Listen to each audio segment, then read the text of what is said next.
영. 초자 병리의 정도와 유형은 경계선 성격구조 내담자의 근본적인 예후 지표이다. 내재화된 대상관계와 관련된 변화가 자아와 초자 병리를 결정한다는 사실에서 자아와 초자의 구조 수준이 매우 일치한다고 볼 수 있지만 경계선 성격구조 내담자의 초자 발달에서는 자주 불규칙성을 발견하게 된다. 티초는 대담자의 초자 발달 수준을 진단하는 것이 중요하며 초자가 통합되었거나 통합되지 않은 정도, 타율적인지 자율적인지의 정도가 임상과 직접 관련됨을 강조했다. 경계선 내담자 중에는 보통 그 수준의 성격 구조에서 예상할 수 있는 것보다 초자 기능이 높은 수준으로 통합된 경우가 있다. 그 이유는 아직도 미제로 남아있다. 아마 심한 전성기기적 갈등으로 인해 심한 자아병리가 생긴 사례에서 후기 아동기에 특별히 좋은 환경적 영향이 이후 초자 내사와 동일시에 긍정적 영향을 미쳤을 가능성이 있는 것으로 보인다. 여기서 제가 조금 설명드리고 할 부분은 컴버그는 영국의 대상관계 이론을 어떤 미국의 자아심리학과 통합해 내려고 하는 노력을 하고 있어요. 그래서 어쩌면 대상관계를 통해서 설명하고 있는 부분을 이 다음에 대상관계 측면에서 또 충분하게 설명을 할 거예요. 그런데 이것을 이런 대상관계를 배경으로 자아와 초자아가 어떤 상태에 있는가, 그리고 자아와 초자아 간의 관계 혹은 이고 이드 슈퍼 이고 간의 관계, 이런 자아 심리학의 개념으로 여기서 경계선 인격 구조를 설명해 내려고 하는 이중적인 어프로치죠. 대상관계 측면에서 어프로치와 자아 심리학적인 어프로치를 함께 추구하려고 하는 그런 노력으로 보여요. 그렇게 이해하면서 여기서 대상관계 측면에서 접근보다는 여기서 초자아 병리라는 측면에서 지금 설명하고 있다고 이해하시고 앞으로 나아가보죠. 네. 대개 초자에서 분열 기제가 우세함에도 불구하고 초자아 핵이 편집적 경향의 형태로 재투사됨에도 불구하고, 그리고 모순된 가치체계, 모순된 자아 상태, 초자아 가치와 상당히 상반되는 병리적 성격 특성이 깊이 새겨져 있는 동일시까지 초자아가 관용함에도 불구하고 경계선 내담자가 추상적이고 탈개인화되고 통합된 초자아 가치를 가진 정도에는 상당한 차이가 있다. 경계선 성격구조 내담자 중 자기애성 성격구조 내담자는 그 자아 기능이 시사하는 것보다 훨씬 더 심한 초자아 장애를 지니고 있다. 경계선 내담자는 그 자신의 만족보다는 다른 가치를 더 많이 자각할수록 더 추상적이고 탈개인화된 초자아 구조가 있을 수 있으며 그럴수록 예후가 더 좋다. 반면 반사회적 경향성이 있고 그것이 자아 동조적이고 내담자의 성격 구성에 통합되어 있다면 통합되고 추상적이며 탈개인화된 초자아가 덜 나타날 것이며 그럴수록 예후가 좋지 않을 것이다. 가장 넓은 의미에서 몇몇 반사회적 행동은 경계선 성격구조 내담자에게 상당히 자주 볼 수 있다. 예를 들어 절도, 습관적 거짓말, 기생적 생활, 착취와 같은 반사회적 행동은 경계선적 자기의 성격, 특히 반사회성 성격 구조인 경우에 자주 나타난다. 엄격한 의미의 반사회성 성격은 어떤 종류의 심리치료에도 예후가 가장 좋지 않다. 다른 유형의 경계선 내담자에게는 반사회성적 경향이 더 적게 나타난다. 유아성 성격이나 뭐뭐 인체하는 성격은 병리적 거짓말을 자주 한다. 공상허언증을 보이면 히스테리성 성격 특성이 고려되곤 하지만 실제로는 유아성 성격에서 나타난다. 중요한 것은 반사회성 성격 자체가 아니라 그것이 시사하는 초자아 문제이다. 필자는 이전에 반사회성적 행동의 감별 진단에 대해 언급한 적이 있다. 그런 행동은 기저하는 성격 병리와 초자아 구조의 관점에서 분석되어야 한다는 것이 강조될 필요가 있다. 예시 1. 여기서 제가 조금 설명드리고 갈 부분은 자아심리학자들은 이 초자라는 것을 굉장히 중요하게 생각하죠. 그 자아의 기능과 초자의 기능. 그런데 실제 신경증 환자나 혹은 정신증이나 보드라인 환자들에게서 드러나는 이런 심리적으로 어려운 분들의 입장은 초자가 하쉬하다는 데 문제가 있죠. 심한 초자라 아주 그래서 가혹한 초자가 문제가 돼서 심리 치료를 받게 되는 경우가 대부분인데, 프로이드는 우리 심리 구조를 이해하는데 자아, 초자아, 이드라는 개념, 그래서 마음의 삼중 구조라는 것을 가지고 설명을 했어요. 근데 실제 임상에서는 초자아의 정상적인 기능보다는 초자아가 지나치게 가혹한 경우에 여러 병리 현상이 일어나기 때문에 임상에서 하는 작업을 어떻게 하면 이 가혹한 초자아를 완화시키느냐, 조금 합리적인 초자아로 바꿔내는가 하는 작업이 치료라고 이렇게 이해할 수 있을 만큼 엄격한 초자아가 실제는 굉장히 많은 분의 정신 건강에 악영향을 미치고 있는 부분이죠. 그래서 이 부분을 실제 초자라는 쪽에서 접근할 때, 초자라고 하는 것은 여러 개념으로 설명될 수 있는데, 어떤 게 여기서 일반적이고 좀 더 추상화된 거라고 하는 개념은 조금 더 도덕적인 개념이라는 의미로 여기서 쓰지 않았을까 싶어요. 근데 초자가 정말 도덕적인가? 어쩌면 우리가 도덕률이라는 것하고 슈퍼이고를 같이 놓을 수 없는 부분이죠. 특히 병리적인 입장에서 우리가 만나는 분들은 도덕의 이슈가 아니고, 어쩌면 초자는 내가 대상으로부터 수용되거나, 어떻게 하면 내가 나의 원초적인 대상이라고 하거나, 나에게 중요한 대상에게 마음에 드는 것이 어떤 것인가. 내가 나에게 중요했던 대상에게 나의 원대상의 마음에 맞을 만한 행동은 어떤 것인가. 그래서 원대상을 실망시키지 않을 어떤 행동이라고 한다면, 이게 이런 것들이 슈퍼이고가 일반적으로 그런 슈퍼이고, 도덕적인 슈퍼이고라기보다는 원대상에게 버림받지 않고 원대상으로부터 사랑받을 수 있는 어떤 것들을 어떤 슈퍼이고로, 그런 성질들이 슈퍼이고가 된다, 이렇게 임상적으로는 보여요. 그래서 어떤 것이 바른 것인가, 어떤 것이 나쁜 것인가, 좋은 것인가, 이런 도덕적인 개념이 슈퍼이고로 형성됐다고 하는 것 자체는 일반적인 임상하고는 거리가 먼 경우가 많죠. 도덕적인 이슈가 아니고 심리적으로 자기가 견딜 수 있느냐 견딜 수 없느냐, 누군가에게 환영받을 수 있는 것인가 아닌가 하는 측면에서 이런 초자가 오히려 더 영향을 미치고 있는 것. 그래서 도덕적인 것을 도덕률을 슈퍼이고라고 할 것이냐, 도덕률과는 상관없는 어떤 엄격한 기준들, 엄격한 자기 심리 내적 기준들이 있다고 하는데, 그 심리 내적 기준은 도덕률하고 상관없는 것일 가능성이 굉장히 높은데, 이 슈퍼이고라는 개념이 실제로 필요한 것이냐 하는 점에서 여러분이 공부했던 캐런 호나이 같은 분은 어떻게 얘기를 하는, 캐런 호나이는 이 슈퍼이고라는 것 개념 자체가 슈퍼이고로 논의되고 있는 이런 현상 자체가 신경증의 증상이라고 보고 있어요.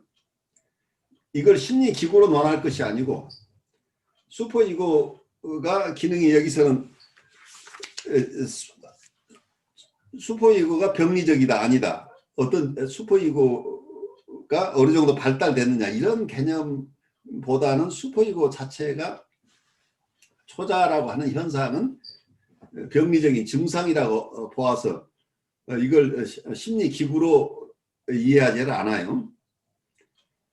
그래서 캐런 호나이 같으면 대인관계 심리학 쪽에서 셀프 중심으로 우리의 인간의 마음을 이해한다고 하는 개념이죠. 그래서 마음의 삼중 구조 이론을 인정하지 않는 셈이에요.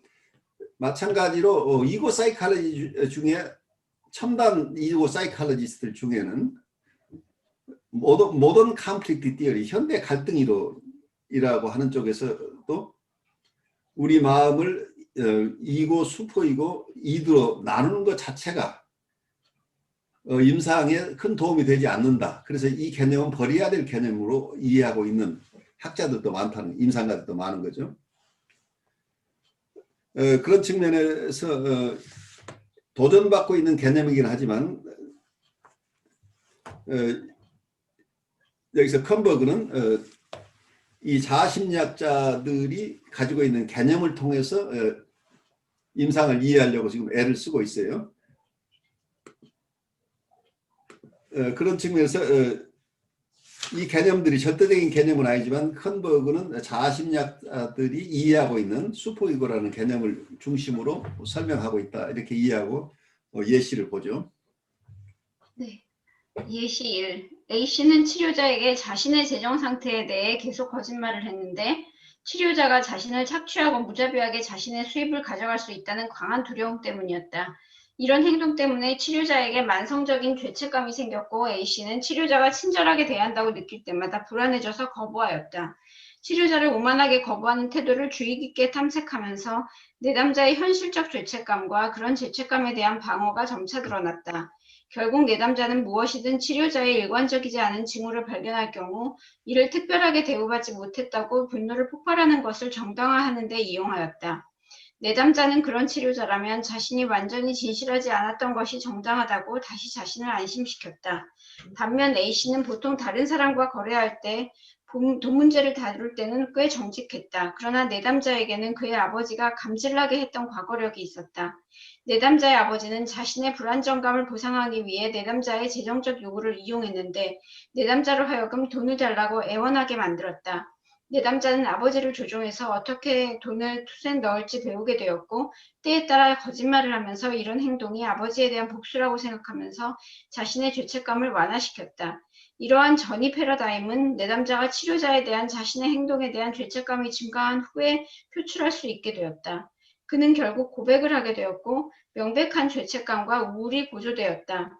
요컨대 반사회적 행동인 거짓말은 내재화된 도덕적 가치를 이용할 수 없는 더 심각한 종류의 초자아 장애를 나타내지는 않는다. 내담자는 제한된 영역에서 거짓말을 했는데 이는 특별한 전이 패러다임을 표현한다. 하지만 진실한 죄책감을 느낄 수 있는 잠재력이 충분하였으며 도덕적 가치에 대해 명백하게 헌신할 수 있었다. 그러니까 여기에서 컴버그가 보고 있는 건 도덕적 가치를 슈퍼이고로 보고 있죠. 그래서 슈퍼이고의 개념을 어떻게 보느냐가 학자들마다 많이 차이가 있을 수 있다고 보는 거죠. 멜라니 클라인이 봤을 때 슈퍼이고는, 멜라니 클라인은 아주 초기에 슈퍼이고가 생겨난다고 봤었죠. 근데 에더퍼스 컴플렉스도 초기 아이들이 첫 1년 사이에 이런 프로이드가 생각해서 생후 뭐 3살에서 5살 사이에 발달할 수 있는 이런 개념들을 멜라니 클라인 아주 초기 개념으로 가져와 버렸어요.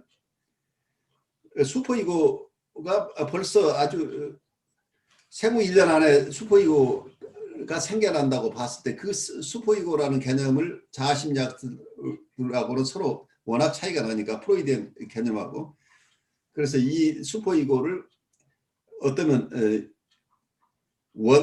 어떤 프리미티브 슈퍼이고라고 하든 뭔가 좀 구별해서 얘기를 하려고 애를 쓰는 거죠. 그래서 에디퍼스 컴플렉스라고 하는 개념도 프로이드가 생각했던 개념보다는 훨씬 앞당겨서 일어나는 현상으로 이해를 하고 있는데, 그런 점에서 인간 발달을 이해하는 것에 큰 차이가 있어요. 대상관계 이론과 어떤 자아심리학의 입장이. 그래서 슈퍼이고라고 하는 것 자체도 아주 원초적인 가혹한 슈퍼이고 개념이 이미 에디퍼스 컴플렉스라는 이런 단계에 이르기 이전에 형성되는 것이다 라고 보여요. 그러니까 가혹한 초자라고 하는 개념은 어쩌면 에디퍼스 컴플렉스에서 오는 어떤 슈퍼이고 도덕률의 개념, 어떤 거기에서 나오는 초자의 개념이 형성되기 이전에 원경험 속에서 나오는 아주 가혹한 어떤 초자의 경험이라고 하는 개념이 실제 임상에서는 우리가 이해할 수 있지 않을까. 그래서 멜라니 클라인이 아주 초기 단계에서 슈퍼이고가 있다고 봤던 부분, 이것을 어떤 아까 캐런 호나이는 이런 개념으로 설명되는 현상 자체가 뉴라틱한 것이 증상이다. 신경증의 증상이라고 이렇게 보고 있는 것은 바로 이 초자라고 하는 슈퍼이고의 모습이라고 하는 것이 도덕률이 아닌 모습으로 드러나는 경우가 병리적인 경우가 굉장히 많다. 이런 임상적인 경험 혹은 인간 발달에 대한 어떤 관찰에서 오는 것이 아닌가 싶어요. 그래서 단순하게 우리가 초자라고 했을 때 이걸 도덕률이라고 보는 것이 무리인 경우가 많다라고 이해를 하시면서 가보죠. 네. 예시 2. B는 어떤 기관에서 훈련을 받고 나중에 그곳의 스태프 자리에 지원했다. 그는 매우 호의적이었던 이전 상사에게 자신이 지원하는 것을 도와달라고 하였다. 그 자리를 얻기 위해서는 내담자는 위법사항이 없어야 했다. 내담자는 범죄 전과가 있다는 걸 알고 있었다. 내담자는 또한 그의 이전 상사는 그가 법 문제로 곤란한 점이 있다는 사실을 전혀 모른다는 걸 알고 있었다. 그러나 그 상사는 결정을 내리는 위원회에 속해 있었다. 위원회가 내담자의 그런 과거 정보를 알게 됨으로써 내담자는 직장을 얻지 못했다. 위원회의 결정을 알게 된 후 B씨는 다시 그 상사회로 가서 감추었던 정보가 드러났다는 것을 알면서도 위원회의 결정을 번복해달라고 도와달라고 부탁하였다. 그는 그러한 상황이 상사를 얼마나 놀라게 하고 고통을 주는지 들었지만 조금도 당황하지 않았다. 그는 그 상황에 대해 죄책감을 느끼지 않았다. 그보다 중요한 것은 그가 상사의 슬픔과 실망을 단지 상사가 위원회에 세뇌되어 더 이상 의지할 수 없는 표시로만 여긴다는 것이다. 필자는 여기서 내담자가 다른 사람의 인간적 관심과 윤리적 가치에 대해 깨닫지 못한다는 것을 강조한다. 내담자는 지능이 높고 보통의 좋은 현실 검증력을 지녔음에도 불구하고 상사가 내담자의 과거 위법 사실에 화난 것이 아니라 오히려 내담자가 믿을 수 없고 아무렇지 않으며 상사의 감정에 무관심하다는 점을 걱정하였다는 사실을 알아채지 못했다. 여기서 큰 차이가 나는 거죠. 대상이 어떤 생각을 하고 있는 것을 잘 몰라요. 이런 경우 그냥 자기애적이라고 하고 그냥 일반적으로 하는 거죠. 자기애적인 상태에 있는 분들은 다른 사람이 어떤 자기에 대해서 자기 행동이나 자기의 생각이나 자기의 말에 대해서 어떻게 생각하고 어떻게 느끼는지에 대한 것을 잘 파악하지 못한다는 거죠. 자기 중심으로만 이해를 하기 때문에 자기에게 필요한 것을 주는 사람인지 아닌지에만 관심이 있는 거지 그분이 어떻게 느끼는지에 대해서는 별 관심이 없고 관심 자체가 없을 수도 있고 그 사람은 이해를 못해요. 왜 그렇게 생각하는? 왜냐하면 자기의 생각 체계와 상대방의 생각 체계가 워낙 다르기 때문이에요. 우리 그 예시 3을 또 보면서 사례를 검토해보죠. 네. C씨는 훔치고 싶은 강한 충동이 있었지만 잡힐까봐 두려워서 그렇게 하지 않았다. 그는 다른 사람이 도덕적인 이유로 훔치지 않을 수 있다는 것을 매우 이해하기 어려워했다. 요컨대 내재화된 가치체제의 부재, 다른 사람이 그런 가치체계를 알지 못하는 것, 그리고 그런 가치체계의 대인관계적 함의를 알지 못하는 것은 발전된 초자와 구조와 기능이 없다는 중요한 지표이며 나쁜 예우지표였다. 위에서 기술한 종류의 초자와 병리는 또한 대인관계 영역에서 더욱 미묘한 현실 검증 측면의 감소와 의미 있는 통찰 능력의 감소를 시사한다. 의미 있는 통찰은 경계선 내담자의 의식적 전의식적인 심리적 생활에서 1차 과정 자료를 단순히 이해하는 것과 이용하는 것과 반대로 자신의 심리적 경험의 더 깊은 근원에 대한 지적 이해와 정서적 이해가 결합된 것을 가리킨다. 이는 그런 경험의 병리적 측면에 대한 관심과 간절히 변화시키고 싶은 마음을 수반한다. 심한 초자 병리가 있는 내담자는 특히 자기 자신에 대해 자신과 다른 사람의 관계에 대해 윤리적 가치의 관점에서 자신이 다른 사람에게 어떻게 하는지에 대해 관심이 없다. 다른 말로 하면 도덕적인 자기평가는 초자 기능의 또 다른 한 측면이며 만일 이러한 측면이 없으면 좋지 않은 예우를 시사한다. 죄책감과 우울함을 경험하는 역량은 관심을 경험하는 역량과 밀접하게 관련된다. 필자는 내담자가 우울과 죄책감을 느낄 수 있는 능력을 자기애성 성격 내담자의 치료에서 근본적 예우 요인으로 강조했으며 이것은 일반적으로 경계선 성격 구조 내담자에게도 적용된다. 공격적이고 충동적인 행동은 경계선 내담자가 나타나는 심한 정서적 동요의 일부이며 특정한 병리적 대상관계의 공격적 요소는 어떤 내담자의 경우에 다른 모든 사람과의 관계에서 보이는 더 일반적인 무자비한 행동과는 구별되어야 한다. 이러한 무자비한 행동이 초자와 병리에 시사하는 바는 모든 사례에서 매우 주의 깊게 평가되어야 한다. 이것은 때로 검사자나 심리치료자를 긴장시킨다. 치료자가 도덕적으로 되지 않으면서도 내담자의 도덕적 가치의 관점에서 그의 내적 세계와 다른 사람과의 관계를 조사하는 것은 쉬운 일이 아니다. 심한 초자 병리에서 두드러진 특징 중 하나는 어떤 윤리체계에 강하게 헌신되어 있으면서 동시에 그런 헌신에 대해 매우 모순된 행동을 보이는 내담자에게서 볼 수 있다.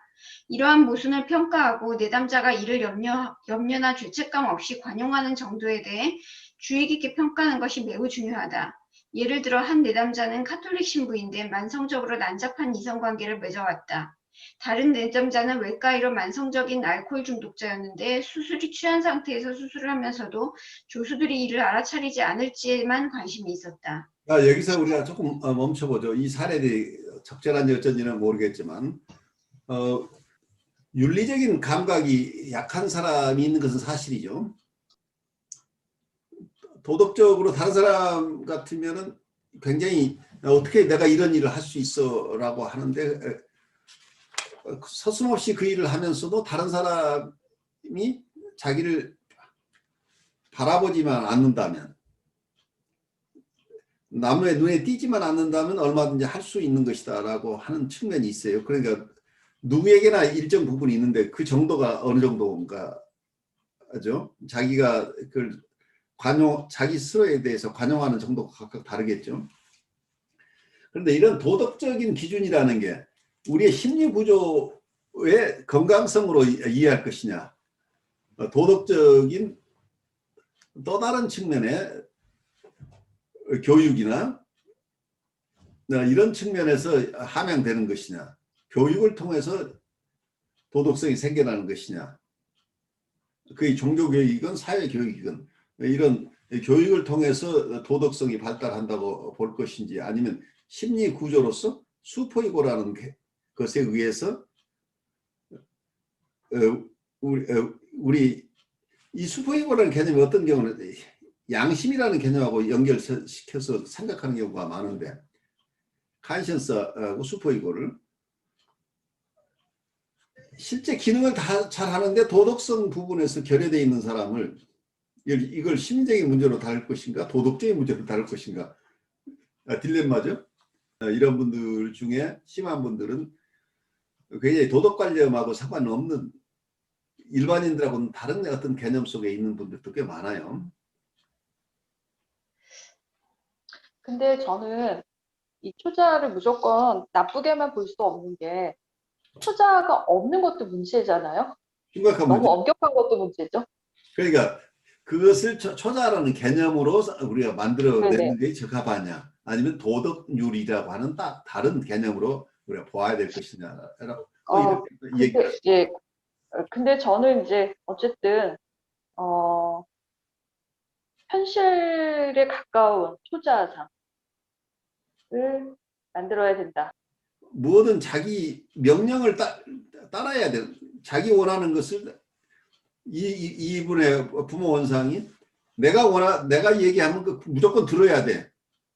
그렇지 않으면 가만히 있지 않는 어떤 부모의 원래 모습이 내면화되어 있다고 한다면 이걸 초자라고 이해를 할 것인지 배드 아브젝트라고 이해할 것인지는 우리가 별개로 치고, 심리 내적으로 자기를 가만두지 않는 엄격한 그런 초자가 있다고 하면 어떤 경우는 굉장히 그게 순종하는 자아의 모습으로 우리가 거기에 살아낼 수도 있어요. 그럼 권위자 앞에서 꼼짝 못하고 이렇게 움츠러드는 모습으로 나올 수도 있는데, 어떤 분들은 이 초자와의 동일시, 그러니까 공격자와 동일시가 되어 있는 이 초자와와 또 이고가 동일시를 함으로써 이고 자체가 외부 대상에 대해서 자기 초자가 자기에게 했던 것과 똑같은 모습으로 다른 사람을 대할 수 있다는 얘기입니다. 그래서 가혹한 초자와하고 동일시가 이고가 일어나 버리면 이고하고 초자가 같아졌어요. 그래서 초자하고 이고하고 지금 구별이 안 되는 상태에서 이 이고가 외부에 대해서 굉장히 치명적인 모습으로 드러나죠. 어떤 기관, 교회나 학교나 무슨 단체 여기에 예. 엄청난 공격성을 드러내는 경우가 많죠. 그 속에 가지고 있는 어떤 룰에 대해서 저항을 하는 경우도 있고. 쉽게 말해서 그냥 우리가 학교에서 수업을 하는데 뭐 40분 수업하고 10분 쉬고 뭐 이런 규율들이 있잖아요. 근데 이게 제대로 형성되지 않은 사람들은 그걸 잘 못 지켜. 수업 시간도 못 지키고 막 그런 거 있잖아요. 왜. 예. 그래서 그런 측면에서 어느 정도 사회적 관계를 하기 위해서는 투자가 발달해야 하지만 어떤 식으로든 너무 지나쳤을 때가 문제죠. 너무 모자라도 문제. 근데 어떻게 보면은 그런 룰을 싫어하는 사람이 뭐 초자 입장에서 말한다면은 뭐 어린 시절이나 그게 가혹한 초자한테 시달려갈 가능성도 있지 않습니까? 그러니까 나쁜 대상이 그러니까 예. 저는 대상관계적인 측면으로만으로도 충분히 설명이 가능하다고 봐요. 이걸 너무 초자라는 개념으로 개념화하는 것 자체가 무리를 가져올 수 있어요. 왜냐하면 초자의 나쁜 부분과 좋은 부분을 다 합쳐가지고 초자라고 하고 있으니까 초자라는 개념 자체가 그때마다 새로 디파인해야 되는 경우죠. 도덕률이라고 이해하는 초자하고 아니면 가혹한 초자라고 하는 건 전혀 다른 개념이에요. 그 초자의 개념 자체가 너무 많은 것을 담고 있어서 구체화되기가 힘든 부분인데 좀 그냥 나쁜 대상이라고 한번 쳐본다면 자기에게 가혹하게 했던 대상이 자기가 이건 자기의 셀프로 동화해낼 수 없는 그래서 아이덴티피케이션이 충분히 일어나서 자기 것으로 가져올 만한 그런 게 아니죠. 그러니까 자기 내면에 있긴 하지만 자기의 양심이나 초자라고 얘기할 수 있는 것이라기보다는 자기 안에 있는 가혹한 어떤 대상, 그 나쁜 대상이 자기한테 있다고 한다면 이 나쁜 대상이 많은 경우 외부에 투사가 되는 거예요. 그렇죠. 그래서 자기를 불편하게 하는 대상을 만나면은 바로 자기의 내적 대상, 자기에게 가혹하게 했던 이 내면화된 대상을 상대방에게 투사를 해버려요. 근데 그것이 개인일 수도 있고 어떤 법의 어떤 규칙일 수도 있어요. 그래서 같은 상황에 대해서 대응하는 게 각각 다르다는 얘기예요. 그래서 내면의 분노나 내적 대상이 있는 분들은 외부에 투사하는 강도가 굉장히 격심할 수 있어요. 그래서 외부에서 어떤 자극이 있을 때 특히 자기에게 불편함이 들어올 때는 그것 자체가 하나의 룰이거나 아니면 학교이거나 교회거나 정부거나 상관없이 이분들은 아주 건드려지기만 하면 엄청난 공격성들이 나오죠. 그래서 요즘 한국의 사회현상으로서의 악플이라고 하는 것들 이게 심각한 사회 문제인 것으로 보여요. 그래서 어떤 대상이건 공격성을 표현할 만한 어떤 대상만 만나면 무차별하게 많은 사람이 다 함께 동시에 이 공격성을 표출하는 장소가 되어버리는 거예요. 그래서 건강하지보다는 사회적인 현상으로 보여요. 그 교수님, 근데 이것도 자기 정체감이 없는 사람으로도 볼 수 있지 그렇죠. 그러니까 내면에 자기가 통합된 자아가 안 생기기 때문에 어느 것도 자기하고 이렇게 같이 함께 더불어서 살아갈 수가 없는 상황이 되니까 자기도 자기를 모르니까 자기를 말하자면 어느 조직이든지 뭐든지 간에 어떤 정체성에 대한 규정이 생기기만 하면 거기에 대해서 자기는 불편함을 갖다가 견딜 수가 없다는 거죠. 그래서 누군가가 너는 이런 사람이야 라고 너는 이 조직에서 이런 사람이야 라고 룰 같은 걸로 딱 규정이 되면은 그걸 못 견뎌 가지고 무조건 뛰쳐나가거나 파괴하려고 들면서 스스로 내면 속에서는 정체감을 형성하지 못해 가지고 말하자면 그냥 구천에 떠돌아다니는 유령과 같은 그런 존재가 되어 있으니까 아무것도 지금 받아들일 수 없는 그런 상황도 그러니까 어떤 면에서는 이번에 어떤 셀프가 굉장히 치명적인 대상들로부터 시달리고 있는 상황이잖아요. 그렇게 되면 그렇죠. 외부가 다 적들이잖아요. 말하자면. 그러니까 과거의 원대상이 자기를 수용해 주는 대상이 아니고 자기를 끊임없이 가혹하게 침범하는 대상이 있었다고 한다면 이 셀프는 어디에서 자극이 생기면 그 과거의 정서나 경험 혹은 그 대상에 대한 인식 자체를 바로 외부로 투사해 버리니까 자기를 보호해내는 방식이죠. 이 사람은.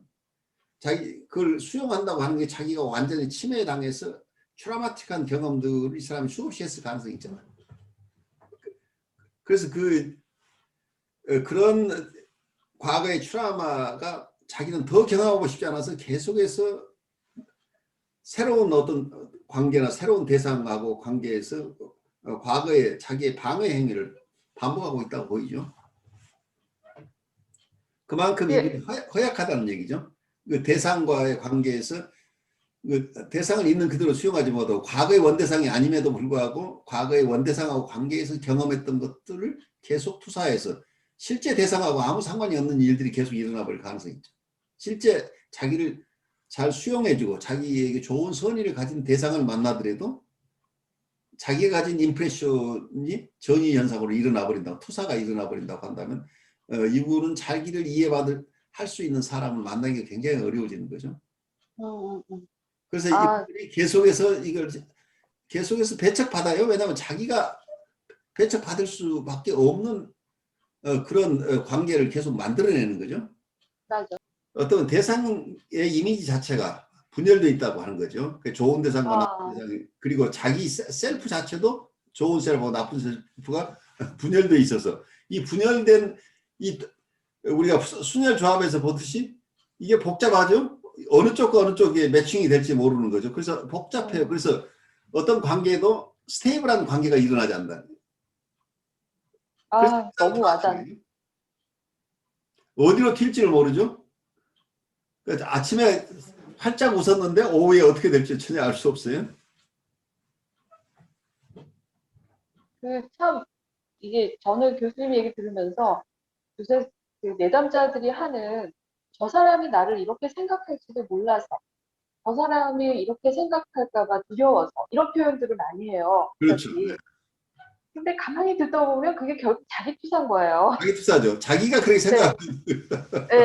이 원대상과의 경험에서 치매적인 경험을 갖고 있고 수용받지 못한 분들에게는 이게 말처럼 쉬운 게 아니더라고요. 엄청나게 자기를 가압적으로 대하고 자기를 맹비난하고. 근데 자기가 자기한테 그러면서 저 사람들이 나를 그렇게 할 거라고 생각하는.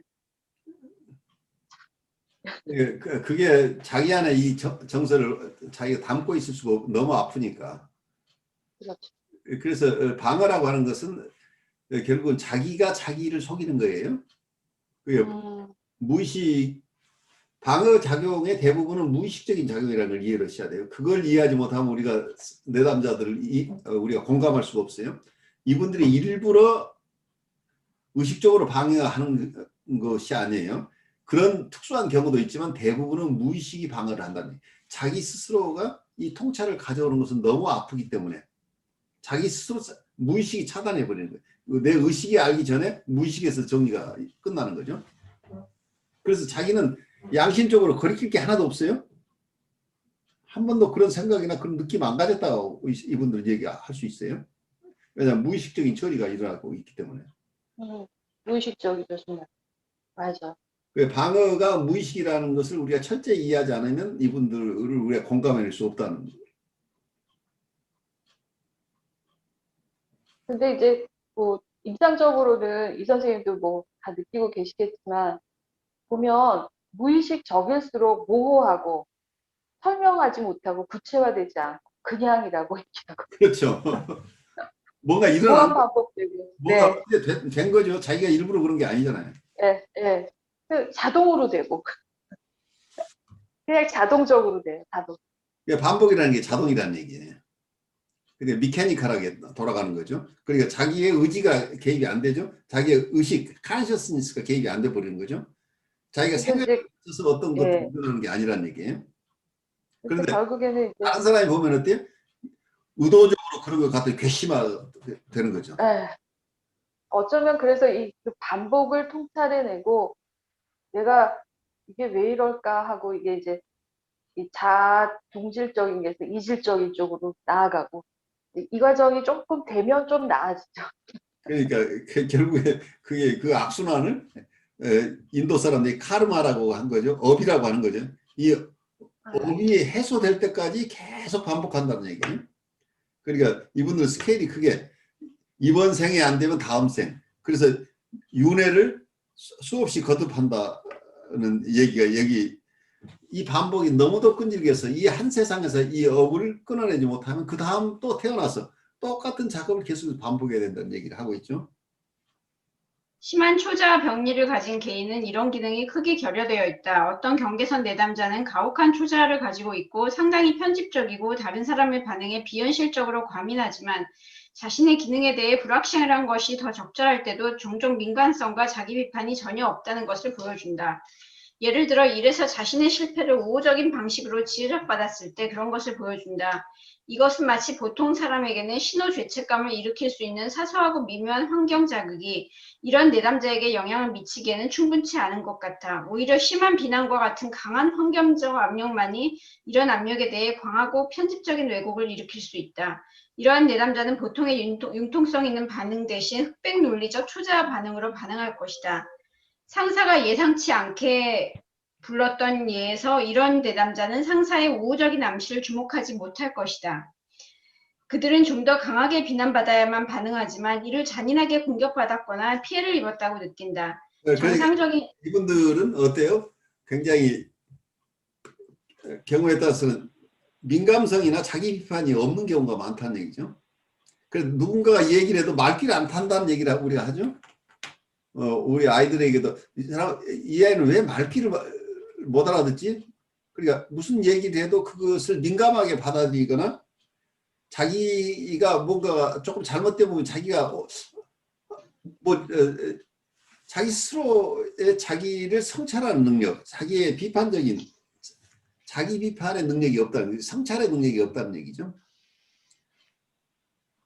그래서 어떤 면에서는 우리가 정신분석에서는 자기분석이라고 얘기를 하고 영성 쪽에서는 셀프 리플렉션이라고 주로 얘기를 하죠. 자기 성찰 능력이 사람마다 그 정도가 각각 다르겠죠.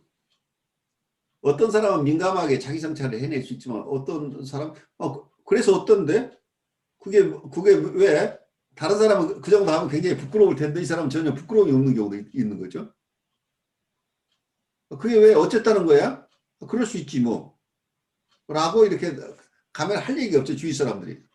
이거는 다른 가치 세계에 살고 있기 때문에 여기서는 커뮤니케이션이 안 되는 거죠. 근데 거기서 더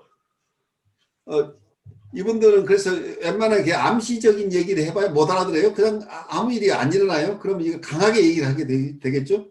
그러면 그때는 자기에게 대해서 호의적으로 얘기를 하는데 얘기를 못 알아듣으니까 강하게 얘기했다고 느끼는 것보다는 자기를 비판하고 공격한다고 느낀다.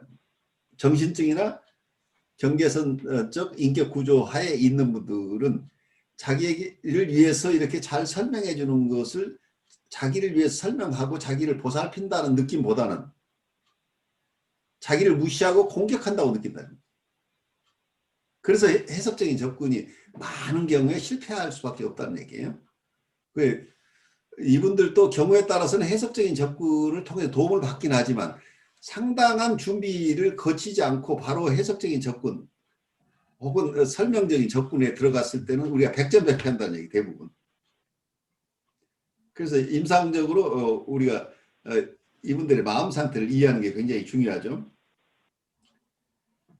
그래서 이분들 all와 nothing의 흑백놀이라는 얘기를 여기서 하고 있죠. 섬세하게 자기를 성찰하는 능력이 없는 경우가 대부분이라는 얘기예요. 정상적인 초자아의 얘기 기능, 즉 신호주체감과 염려, 그리고 불확실한 상황에서 가벼운 피해 환상이 일어나는 것은 보통 자아가 예방적 또는 복구적 행동을 하는 것에 보상된다. 뿐만 아니라 자아의 내적 선함에 대한 그리고 다른 사람과 좋은 것이 우수한 관계를 재정립하는 역량에 대한 자아의 기본적 신뢰에 의해 보상된다.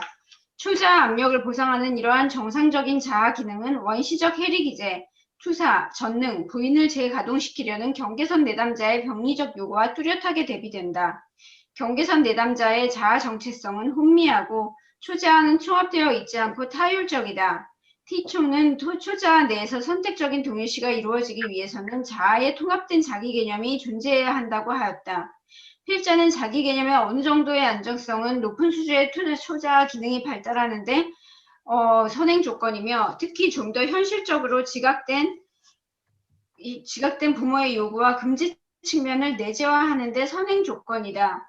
통합된 비교적 자율적인 초자아는 그 다음에 안정적인 자아 정체감의 발달을 강하게 촉진시킨다. 서로 해리되거나 분열된 자아 상태 간의 불일치를 허용할 수 있는 것은 병리적인 초자아뿐이다.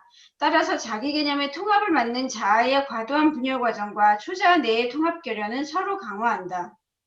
여기서 초자아와 자아 간에 자아가 분열되어 있으면 초자아도 통합된 초자아가 일어나기 어렵다는 얘기죠. 또 거꾸로 초자아가 분열되어 있으면 자아 통합이 일어나기 어렵겠죠. 그래서 이 두 가지가 다 서로의 영향을 미친다고 얘기를 하고 있죠. 그래서 아까 질문하신 부분 여기서 정상적인 여기서 아까 신호재촉감과 관련돼서 여기서 이렇게 설명하고 있죠. 정상적인 초자의 예기 기능, anticipatory function이라고 미리 자기가 무엇을 앞으로 어떤 일이 일어날 것인가를 알아차릴 수 있는 기능을 얘기하고 있는데 거기서 즉 신호재촉감과 염려 그리고 불확실한 상황에서 가벼운 피해 현상이 일어나는 것은 보통 자아가 예방적 또는 복구적 행동을 하는 것에 의해 보상된다. 그래 초자에게서 예기적 기능과 거기에 대해서는 어떤 자아가 예방적이거나 복구적인 행동을 함으로써 보장된다는 얘기죠. 그래서 이런 경우에 이 신호가 제대로 작동했을 때 얘기죠. 초자에 예기 기능이 있다고 하는 얘기를 하고 있는데 여기에서는 신호 죄책감과 염려 그리고 불확실한 상황 속에서는 뭔가 이럴 때 피해 환상이 일어난다고 하는 거예요. 피해 환상이 이게 무슨 일이 일어나서 내가 어떻게 될까 하면서 자아 자체가 예방적이거나 또는 복구적인 행동을 함으로써 이 상황을 해소한다는 얘기죠. 그래서 초자의 기능과 자아의 기능이 서로 연결되면서 신호 죄책감도 제대로 기능을 한다. 이제 이렇게 얘기를 할 수 있겠죠.